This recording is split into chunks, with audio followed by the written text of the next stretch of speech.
এবং আমি ব্যক্তিগতভাবে এক্সপেরিয়েন্স করেছি, একজন যিনি প্রধান বিচারপতি হয়েছিলেন তিনি ওপেন এজলাসে আমাকে বলেছিলেন, মনে রাখবেন আল্লাহর পরে শেখ হাসিনা, তারপরে আমরা, কথাবার্তা হিসাব করে বলবেন। এইরকম ভাবে যখন বিচারক একটা পলিটিক্যাল হুলিগানের মতো আচরণ করে, সেই ইন্ডিপেন্ডেন্স দিয়ে আমার কি হবে? এই বিচারককে যদি আমি চিফ জাস্টিস বানাই, তাহলে বিচার বিভাগে বাকিদের বিচার প্রাপ্তির সম্ভাবনাটা কোন জায়গায় গিয়ে দাঁড়ায় সেটা আমাদের বুঝতে হবে। বিচার বিভাগের স্বাধীনতা, বিচার বিভাগের সাথে চেক অ্যান্ড ব্যালেন্স করার বিষয় নিয়ে আলোচনা বহু পুরাতন, কিন্তু বাস্তবে এই কাজটা করার ব্যাপারে আমরা কতটুকু করতে পেরেছি সেটা একটু পর্যালোচনার বিষয় আছে। এই যে 47 লক্ষ মামলা পেন্ডিং আছে, সেটা দিয়ে শুরু করতে চাই। আপনি যদি সুপ্রিম কোর্টে যান, হাইকোর্ট বিভাগের রেকর্ড সেকশনগুলো যেখানে আছে, সেখানে দেখবেন যে সেই রুমগুলো ভর্তি হয়ে বারান্দা এবং বাথরুম পর্যন্ত রেকর্ডের স্তূপ হয়ে আছে। এবং এই 43 লক্ষ মামলা বা 47 লক্ষ মামলা, এটাকে শেষ করতে বিভিন্নভাবে যে সমস্ত রিপোর্ট আমাদের কাছে এসছে, 25 থেকে 30 বছর সময় লাগবে শুধুমাত্র বিদ্যমান মামলাগুলো শেষ করার জন্য। প্রতিনিয়ত যে মামলাগুলো ফাইল হচ্ছে, সেগুলো কিভাবে শেষ হবে সেটার কোনো বিবরণ বা পরিকল্পনা কিন্তু আমাদের সামনে নেই। এখন প্রথমে এই বিষয়টা যদি অ্যাড্রেস করতে হয়, তাহলে যেটা হচ্ছে, বিচারকের সংখ্যা বাড়াতে হবে, ঠিক আছে, কিন্তু একই বিচারক, একজন বিচারক হয়তো দিনে 100টা মামলা ডিসপোজাল করতে সক্ষম, আবার আরেকটা কোর্টে গিয়ে দেখবেন ওনার কোর্টে 5টা মামলা শেষ হয় না। এখন এফিশিয়েন্ট একটা জুডিশিয়ারি যদি না হয়, আপনি বিচারক নিয়োগের ক্ষেত্রে এই জিনিসটা যদি খুব শক্তভাবে আমরা না ধরতে পারি, এফিশিয়েন্ট বিচারক, ভাইব্রেন্ট জুডিশিয়ারি যদি না হয়, তাহলে মামলার সংখ্যা এরকম বাড়তে থাকবে, ফ্রাস্ট্রেশনও একইভাবে জ্যামিতিক হারে বাড়তে থাকবে। সুতরাং যে বিচারক এই বিদ্যমান যে ক্রাইসিস, এইটাকে অ্যাড্রেস করে তার যোগ্যতা দিয়ে আবার ন্যায় বিচারের স্ট্যান্ডার্ডটাকেও মেনটেন করবেন, এই দুটোর মধ্যে ব্যালেন্স করে দ্রুততম সময়ে ডিসপোজাল করতে পারবেন এমন বিচারক নিয়োগ করাটা জরুরি, এবং সেটা সংখ্যা বাড়তে হবে। সুপ্রিম কোর্টে এই মুহূর্তে একটা বেঞ্চ কাজ করছে, কিন্তু সুপ্রিম কোর্টে যে পরিমাণ মামলা আছে, অন্তত 5টা বেঞ্চ যদি একসাথে কাজ করে, তাহলে সুপ্রিম কোর্টের বিদ্যমান মামলাগুলো নিষ্পত্তি করা সম্ভব। হাইকোর্ট বিভাগে এই মুহূর্তে যে পরিমাণ বেঞ্চ আছে, সেখানে যদি আরো সমসংখ্যক বেঞ্চ বৃদ্ধি করা না হয়, তাহলে এই যে 47 লক্ষ মামলা, এটা কিন্তু নিষ্পত্তি করা সম্ভব না, যেটা হাইকোর্ট ডিভিশনে 5 লাখের বা 6 লাখের কাছাকাছি মামলা রয়েছে। এই বিষয়ে আমাদের মাথায় রাখতে হবে,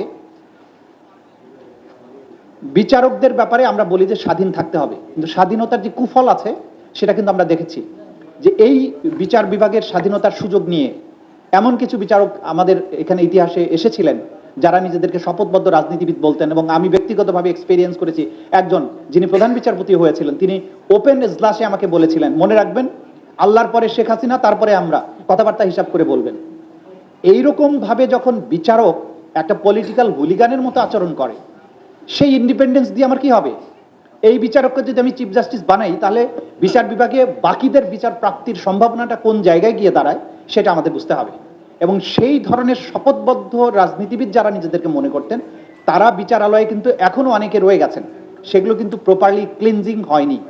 একটা রেগুলেশন বা একটা অভ্যুত্থান পরবর্তী সময়ে এই জিনিসগুলো ক্লিনজ করা, এটা একটা রাষ্ট্রের প্রায়োরিটি ছিল, কিন্তু সেই কাজটা কিন্তু আমরা সফলভাবে করতে পারিনি। এটার পেছনে কি বাধা ছিল সেটা পর্যালোচনার বিষয় আছে, আমি এখানে হয়তো সব কথা বলতে পারবো না।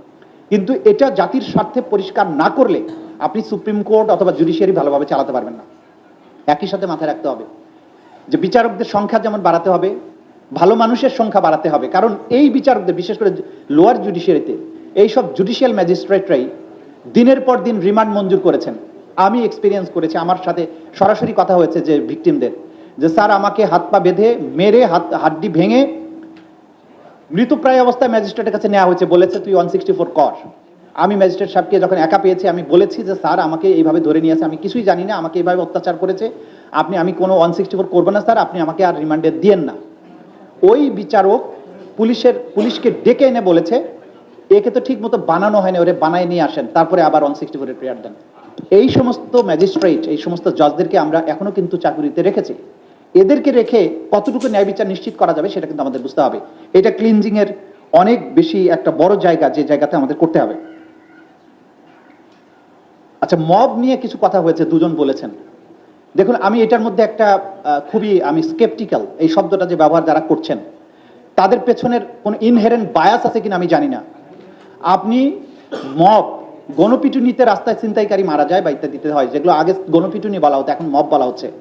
কিন্তু আমি আশঙ্কার সাথে লক্ষ্য করছি যে এই মব বলাটার পেছনে বিপ্লবকে প্রশ্নবিদ্ধ করার একটা মানসিকতা কাজ করে। গণভবনের পতনের যে আন্দোলন, তার সাথে রাস্তায় ছিনতাইকারী অথবা কোনো ধর্মীয় সংখ্যালঘুকে পিটিয়ে বিশেষ কোনো গোষ্ঠীর মানুষ যদি হত্যা করে, দুটোকে একসাথে বিচার করা যাবে না। মব শব্দটা প্রয়োগের আগে অবশ্যই আমাদেরকে খুব সতর্কতার সাথে কাজ করতে হবে। বাস্তিল দুর্গের পতনকে আপনি রাস্তার ছিনতাইকারীর মবকে একসাথে মেলাতে পারবেন না। গণভবনের পতনের এই বিপ্লবের যে অর্জন, সেটার সাথে মব শব্দটা বারবার ব্যবহার করে এই বিপ্লবীদেরকে অথবা বিপ্লব যারা করেছে তাদেরকে প্রশ্নবিদ্ধ করার কোনো চেষ্টা যদি কোনো মহলের থাকে, আমি বলবো যে সবারই সংযত হওয়া উচিত। এটা কখনো করবেন না, কারণ জাতির ইতিহাসের সোনালী যে অর্জনগুলো যেভাবে এসছে, সেগুলোকে সুকৌশলে সূক্ষ্মভাবে প্রশ্নবিদ্ধ করার কোনো চেষ্টা গ্রহণযোগ্য হবে না। বাংলাদেশ একটা নতুন ডাইমেনশনে প্রবেশ করেছে। আমরা সেই জায়গা থেকে রাস্তায় যারা ভায়োলেন্স সৃষ্টি করবে কোনো কারণ ছাড়া, অপরাধমূলক কর্মকাণ্ড, সেটাকে অবশ্যই কঠোর হাতে দমন করতে হবে। কিন্তু পাশাপাশি বিপ্লবকে প্রশ্নবিদ্ধ করার কোনো আয়োজন, এটাও কিন্তু বরদাস্ত করা যাবে না। ফাইলিং নিয়ে যেটা বলবো, যে পেপার নির্ভর যে আমাদের মামলা দায়েরের পদ্ধতি, হাজার হাজার পেজের ডকুমেন্ট আমাদের দাখিল করতে হয়। যেটা বলেছেন শামীম হায়দার পাটোয়ারি কিছুটা, যে দুনিয়া অনেক সামনে এগিয়েছে, আমরা যদি এটা ডিজিটাল ফরম্যাটে দাখিল করি এবং ডিজিটাল ফরম্যাটে বিচারগুলো হয়, সেই ক্ষেত্রে এই যে বিপুল মামলার স্তূপ বা জায়গা দিতে পারছি না ডকুমেন্টসের, সেই জিনিসটা কিন্তু ম্যানেজ করা সম্ভব। সুপ্রিম জুডিশিয়াল কাউন্সিলকে অ্যাক্টিভ করা, যে সমস্ত বিচারক তাদের অসদাচরণের ব্যাপারটা খুবই প্রকাশ্য হয়ে যায়, তাদেরকে সুপ্রিম জুডিশিয়াল কাউন্সিলের মাধ্যমে তাদের ব্যাপারটাকে ডিল করার ব্যবস্থাটাকে অনেক কার্যকর করা উচিত। সুপ্রিম কোর্টের যে সচিবালয় আছে, সেটা যেই প্রশ্ন এখানে যেটা দিয়েছিলেন, যে এটাতে কি কাজ হবে না আরো এটাকে বিস্তৃত করতে হবে, আমি মনে করি এই মুহূর্তে খুব বেশি বিস্তৃত করার প্রয়োজন নেই। কারণ এই সচিবালয় কতটা ভালোভাবে ফাংশন করছে, কতটা আউটপুট আমরা পাচ্ছি, সেটা দেখে ক্রমান্বয়ে এটাকে এক্সপান্ড করতে হবে। তা নাহলে হঠাৎ করে যদি এক্সপান্ড করা হয়, তখন তারা ইনএক্সপিরিয়েন্সড হওয়ার কারণে এটা কিন্তু অনেক বেশি একটা ঝামেলা তৈরি করার আশঙ্কা থাকে। সুতরাং সুপ্রিম কোর্টের যে সচিবালয়, সেটাই ভালো পদ্ধতি, এবং বিচারক নিয়োগের ব্যাপারে যে সমস্ত সংস্কার প্রস্তাব এসছে বা আইনগুলো যেভাবে হচ্ছে, সেগুলোকে যতদূর সম্ভব কার্যকর করতে হবে। কারণ এগুলো করাই হয়েছে বিচার বিভাগ থেকে সঠিক রেজাল্টটা পাওয়ার জন্য। আমরা চাইবো যে বিচার বিভাগ যেমন এফিশিয়েন্ট হবেন মামলা নিষ্পত্তির ব্যাপারে, আবার তারা স্বাধীনও থাকবেন, রাজনৈতিক এবং রাষ্ট্রীয় যে সমস্ত নিয়ন্ত্রণের জায়গা থাকবে সেখান থেকে ফ্রি থাকবেন। একই সাথে আবার স্বাধীনতার সদ্ব্যবহার করে ওনারা শপথবদ্ধ রাজনীতিবিদে পরিণত হবেন না, এটাও আমাদেরকে নিশ্চিত করতে হবে। মোটা দাগে কথা হচ্ছে, আইন এবং সিস্টেমগুলোকে বারবার শুধু পরিবর্তন করার মধ্য দিয়েই কোনো সমাধান নেই। ব্যক্তি এখানে ফ্যাক্টর। একজন জাস্টিস শাহাবুদ্দিন আহমেদ যদি চিফ জাস্টিস হয়, তিনি যে রোলটা প্লে করবেন, সেই জায়গায় যদি আরেকজন শপথবদ্ধ রাজনীতিবিদ প্রধান বিচারপতি হয়, তিনি নিশ্চয়ই একই রোল প্লে করবেন না।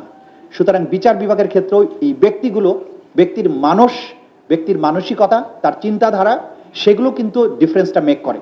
সুতরাং সেই ধরনের মানুষগুলোকে যদি আমরা জুডিশিয়ারিতে নিয়ে আসতে পারি, তাহলে জুডিশিয়ারি সত্যিকার অর্থে স্বাধীন থাকবে, একই সাথে এফিশিয়েন্ট হবে, এবং একই সাথে তারা দানবেও পরিণত হবে না। আমরা সুদিনের জন্য একটা রক্তাক্ত বিপ্লব অতিক্রম করে এসেছি।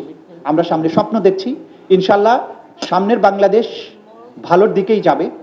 এই জুডিশিয়ারি যেটা নিয়ে আমাদের এত স্বপ্ন, সেটা একটা ফাংশনাল, ভাইব্র্যান্ট, এফিশিয়েন্ট জুডিশিয়ারি হবে, এই প্রত্যাশা রেখে আপনাদের ধন্যবাদ দিয়ে আমার কথা শেষ করছি।